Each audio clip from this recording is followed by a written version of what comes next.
नमस्ते जी। हमारी आज की कहानी है ठंडी रोटी। ये कहानी विशेषतः ऐसे व्यक्तियों के लिए है जिनको धन कमाने से तनिक भी मोह नहीं है। अब ऐसा ही एक लड़का था। वो अपनी माँ के साथ किसी गांव में रहा करता था। उसकी विवाह योग्य आयु होने पर उसकी माँ ने उसका विवाह कर दिया, परंतु विवाह होने के बाद भी वो कुछ कमाता नहीं था। अब इस बात की चिंता उसकी माँ को होने लगी। अब ऐसे ही सोचते विचारते उसकी माँ के मन में एक विचार आया, और अब वो जब भी उसको रोटी परोसती थी तभी वो कहती थी कि बेटा ठंडी रोटी खा लो। लड़के की कुछ भी समझ में नहीं आया कि माँ ऐसा क्यों कहती है। फिर भी वो चुप रहा। एक दिन माँ किसी काम से बाहर गई तो जाते समय अपनी बहू यानी उस लड़के की स्त्री को कह गई कि लड़का आए तो उसको रोटी परोस देना, और रोटी परोस कर कह देना कि ठंडी रोटी खा लो। अब उसने अपने पति से वैसा ही कह दिया, परंतु इस बार वो चिढ़ गया और बोला कि माँ तो कहती ही है, ये भी कहना सीख गई। वो अपनी स्त्री से बोला कि बता रोटी ठंडी कैसे हुई? रोटी भी गर्म है, दाल साग भी गर्म है, फिर तू ठंडी रोटी कैसे कहती है? वो बोली कि ये तो आपकी माँ जाने, आपकी माँ ने मेरे से ऐसा कहने के लिए कहा था, इसलिए मैंने कह दिया।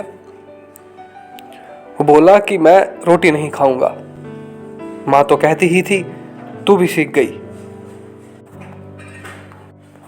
अब जब माँ घर आई तो उसने बहू से पूछा कि क्या इसने भोजन कर लिया? वो बोली कि उन्होंने तो भोजन किया ही नहीं, उल्टा नाराज हो गए। माँ ने लड़के से पूछा तो बोला कि माँ तू तो रोजाना कहती ही थी कि ठंडी रोटी खा ले, और मैं सह लेता था।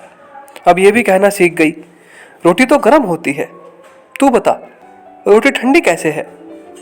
माँ ने पूछा कि ठंडी रोटी किसको कहते हैं? वो बोला सुबह की बनाई हुई रोटी शाम को ठंडी हो जाती है। ऐसे ही एक दिन की बनाई हुई रोटी दूसरे दिन ठंडी होती है। बासी रोटी ठंडी और ताजी रोटी गर्म होती है। माँ ने कहा बेटा अब तू विचार करके देख, तेरे बाप की जो कमाई है वो ठंडी है, बासी रोटी है। गरम ताजी रोटी तो तब होगी जब तू स्वयं कमा कर लाएगा।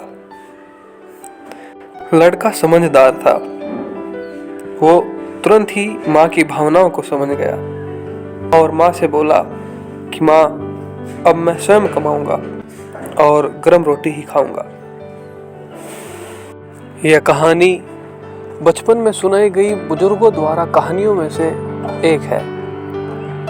हमारे बुजुर्ग अपने जो भी अनुभव, जो भी कहानियां सुनाते हैं, उनमें कोई ना कोई सीख छिप ही रहती है। इसलिए हमें जब भी कभी समय मिले अपने बुजुर्गों के पास बैठकर उनका अनुभव, उनकी कहानियां जाननी और सीखनी चाहिए, और उनके अंदर छिपी सीख अवश्य सीखे। और रही इस कहानी की बात, तो इस कहानी से हमें क्या शिक्षा मिलती है? इस कहानी से हमें शिक्षा मिलती है कि विवाह होने के बाद ठंडी रोटी नहीं खानी चाहिए, अपनी कमाई की रोटी खानी चाहिए। उदाहरणतः जब भगवान राम वनवास में गए तब रावण सीता जी को ले गया। किसी भी रामायण में सुनने में नहीं आया कि राम जी ने भरत को समाचार दिया हो कि रावण मेरी स्त्री को ले गया है, तुम मेरी सहायता करो। इसका एकमात्र कारण केवल यही है कि राम जी इस बात को भली भांति समझते थे कि विवाह किया है तो स्त्री की रक्षा करना, उसका पालन करना मेरा कर्तव्य है। उन्होंने अपनी भुजाओं के बल से पहले सुग्रीव की सहायता की, पीछे उससे सहायता ली। सुग्रीव को राज्य, कोष, पुर और नारी, ये 4 वस्तुएं दिलाकर अपनी एक स्त्री के लिए सहायता ली। इसलिए विवाह तभी करना चाहिए जब स्त्री का और बच्चों का पालन पोषण करने की ताकत हो।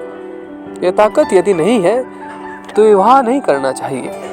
और हाँ, धन भी केवल उतना ही कमाना चाहिए जिससे घर में रह रहे बुजुर्गों की सेवा, घर में आए अतिथियों की सेवा, अपने बच्चों का अच्छे से पालन पोषण और आवश्यक वस्तुओं की पूर्ति कर सको, अन्यथा नहीं। नमस्ते जी।